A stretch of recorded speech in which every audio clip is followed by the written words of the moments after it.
Let's talk about this phrase, oh, I can sell ice to an Eskimo. So many people have said this. I've heard people say this to me in person. I've heard people say this online. I've heard a lot of people say it, and you've probably heard a lot of people say this too.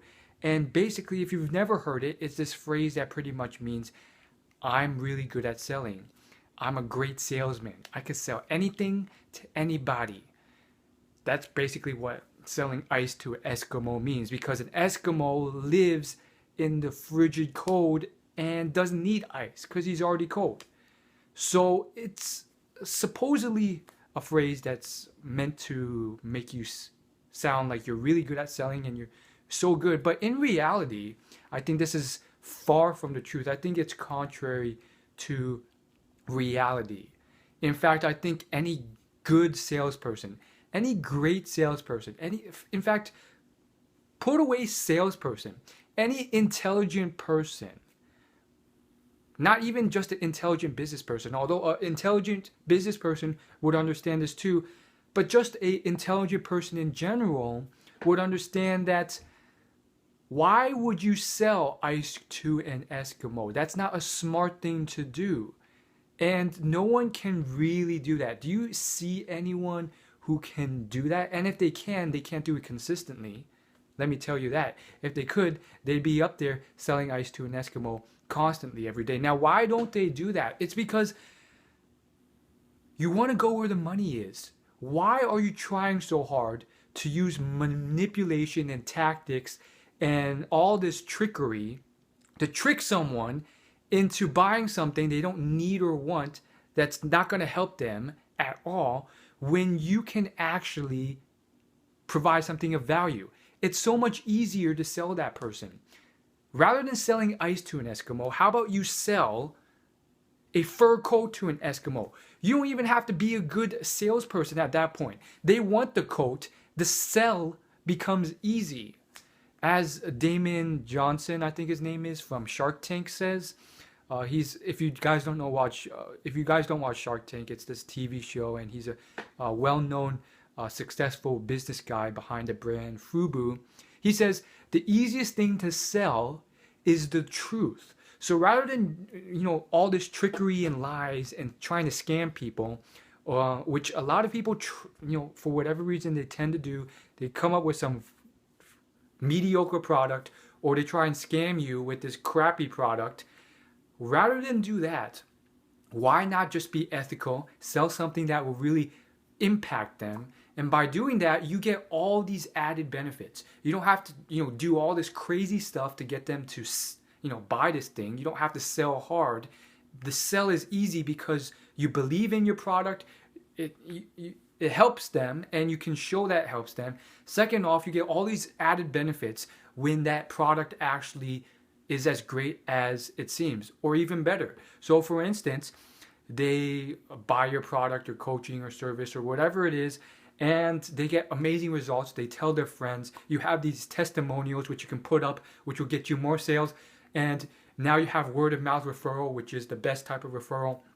And they're telling other people, and it's spreading, and it's growing, and it's all great and dandy, versus you scamming that person and them getting mad, and then them telling 10 people that this to avoid you, and your reputation gets ruined, and you have now lost 10 potential customers that you don't even know about.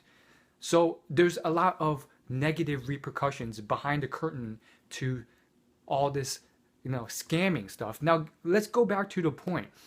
Ice to an Eskimo. Why would you do this? Rather than that, why don't you go to the place where people are dying to buy from you? Rather than trying to sell ice to an Eskimo when they don't want you, when the Eskimos don't want to buy from you, how about you go to a desert and you sell water to the starving and very thirsty people in the desert?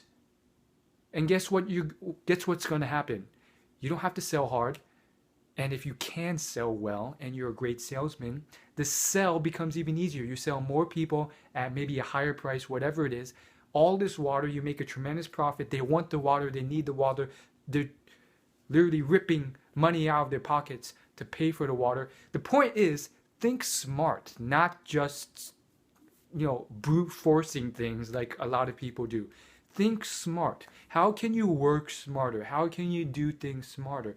Rather than just trying to, brute force it and sell this random thing, think, what can you sell that makes the sell easier? What product can you create where you don't have to force it? Let's just be frank.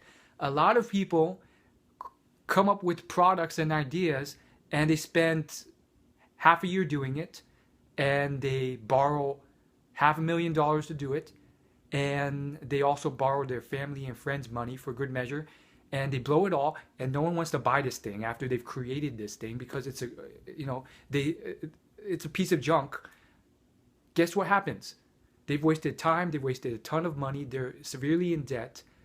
Rather than doing that, why don't you figure out what other people want and then build that first, rather than the other way around and wasting all this money. But guess what? People do that all the time, and they do it every single year in business, because guess what? If you read any business magazines or business articles online or wherever else, there's a flood of stories about people who, they never learn. They keep doing this stuff, and it's because they don't learn from those more experienced than them who have failed before, who are giving this advice. They don't take any advice. They just headlong go into it. And the point is, if you do this, you lose a lot of time, you lose a lot of money, and you screw yourself over. And it's a huge symptom and caused by the fact that you think your idea is so amazing and awesome that everyone has to sign a non-disclosure agreement because it's the most amazing thing ever, when in reality, it's just one of 1,000 other ideas that are the exact same, and no one's really interested in purchasing or buying from.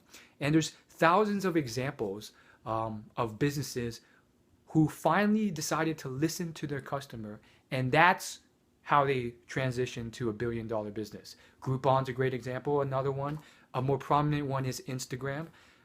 It did not start as Instagram. It was this app called Bourbon, which was quite crappy. And then, they listened to the people who were using it, who very clearly just wanted pictures. They just wanted pictures. That was it. And so the creators of the app, after a long period, not as long as other people, but long enough that it was a pain, after a long period of not listening, they started listening. And guess what? They have now created Instagram, one of the most amazing apps. I wouldn't say most amazing, because social media has its downsides. It's kind of like a double-edged sword, but the most engaging and used social media app in terms of modern day celebrities and mainstream Hollywood. I wouldn't say it's the best social media app ever, but it is very, very hot right now, and it has been for a while. So look at that. Look at these businesses. Look what they're doing, and there's thousands of other stories. And don't just do what everyone else is doing. Think smart.